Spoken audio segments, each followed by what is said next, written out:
So, guys, can you see how calmly these people can really be? Like Mohammed, just watch this interview with keen interest, and you hear and know what they all do. Like Mohammed, welcome to Conflict Zone. Thank you, sir. The human rights record of your administration has been widely condemned by the UN, Western countries, your own lawyers, international human rights bodies, for brutality and a stunning lack of accountability. Why does this go on in Nigeria? Why don't you get a grip on this? I think there's been a lot of misrepresentation. By all these groups? Absolutely. Really? Working in concert? Well, I wouldn't know whether they're working in concert or they're working, alone. But I know for a fact that this administration in particular has been very sensitive to the issue of human rights. Sometimes terrorists, politicians, activists are confused with human rights. So you put it all down to confusion? I would do that because I do not know as a fact, and I've been a minister for almost 5 years, that there's any policy of my administration that's deliberately targeted at infringing on anybody's rights. Minister, last September, the UN Special Rapporteur on Extrajudicial Summary or Arbitrary Executions, Agnes Kalamar, she launched a damning report on Nigeria, and the human rights abuses of your security forces. She spoke of countrywide patterns of abuses, include the police and military's excessive use of lethal force in violation of applicable international standards. I'm sure you read the report. She's not a person who makes these accusations lightly.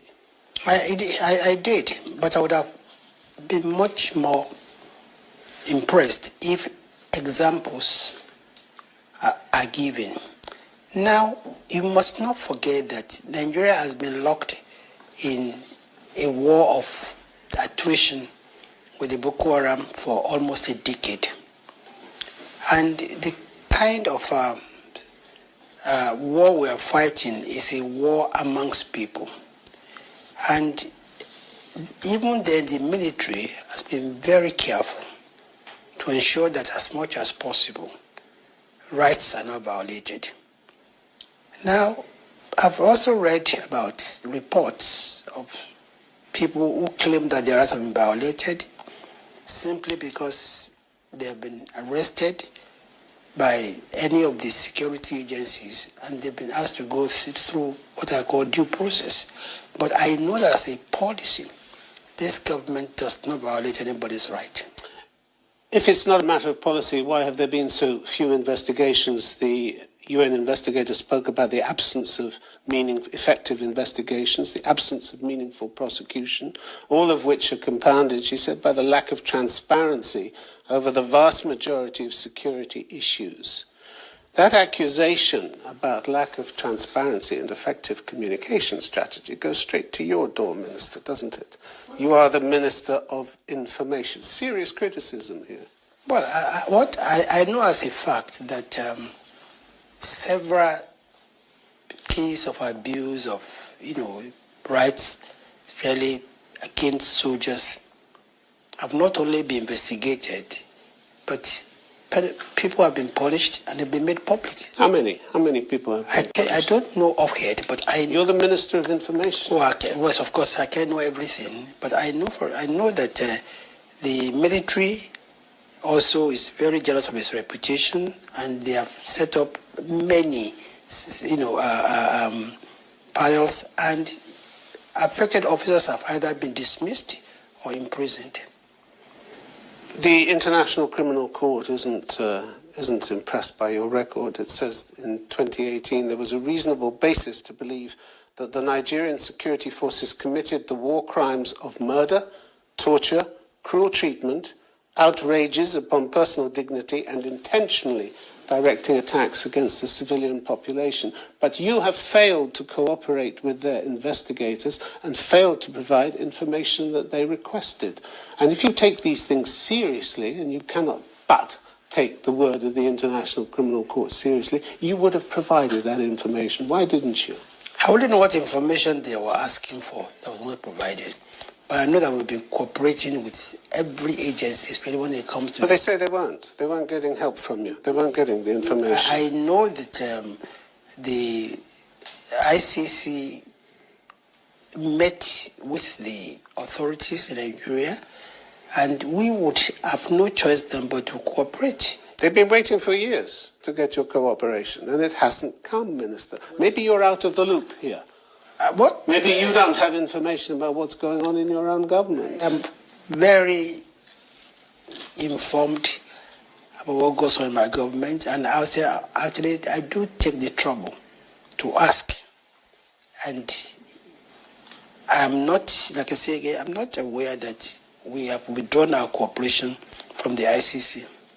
The UN Special Rapporteur speaks of countless allegations of excessive use of force by your police, in particular officers of the Special Anti-Robbery Squad, or SARS. You said you wanted specific examples. These are specific examples. They've been accused of widespread torture, in some cases leading to deaths in custody and extrajudicial killings. So the unit is clearly out of control, isn't it? Because the UN Human Rights Committee warned your government to ensure that this group operates in accordance with international standards, because they don't trust that it's doing that at the moment. Why would that be? Yes, I think I'm aware of that. And at a point in time when the report came out, the SARS was disbanded and only to be reconstituted, and, warned that henceforth they must ensure that they operate within the confines of the law. Your own National Human Rights Commission investigated their activities. It even held public hearings, but the results were never published. Why? I'm not aware that the results were not published. I'm not aware. Well, the assumption has to be that you're covering up damaging evidence, doesn't it, which you're afraid to make public? I don't think we are covering up any damaging evidence. Some policemen were dismissed. The entire SARS was disbanded and reorganized thereafter. Minister, on the question of providing information to outside investigators, you failed to provide information to the UN under the International Covenant on Civil and Political Rights, which Nigeria has signed. Last August, the treaty body accused you of failing to honour your reporting obligations under Article 40 of the Covenant and ignoring numerous reminders to do so. Why is that, when you tell me you're cooperating so openly with these bodies? Why would they say that if it wasn't true? I wouldn't know why they would say that, but I know that we have never shunned any international organization. We are very open. As much as possible for any country who is, waging an internal, who's fighting internal, insurgency. We're very open, and we operate within international, regulations and laws. Well, clearly you don't, according to the bodies that monitor these situations. Well, it depends on from which perspective they get the information. Well, they're getting it from different perspectives, aren't they? We're talking about human rights organizations, international human rights organizations. We're talking about the UN. We're talking about all kinds of bodies, the International Criminal Court. They're all saying the same thing, that you're not cooperating. And you sit here in front of me, Minister, and say that that's simply not true. It's like saying it's darkness outside when we can see it's daylight. No, I think that analogy is not correct. I know that daily we receive, we entertain, and we engage all these bodies as a government. And you're not going to move from that version, despite the evidence that I have quoted to you? I'm yet to see any evidence that that is It's all there in black and white in the official reports. That I've not responded to. When you talked about SARS, yes, I admitted that yes, we received the report and we took action. Oh my God. Can you see that Lai Mohammed's lies have really found him hard? He's been exposed to the whole world.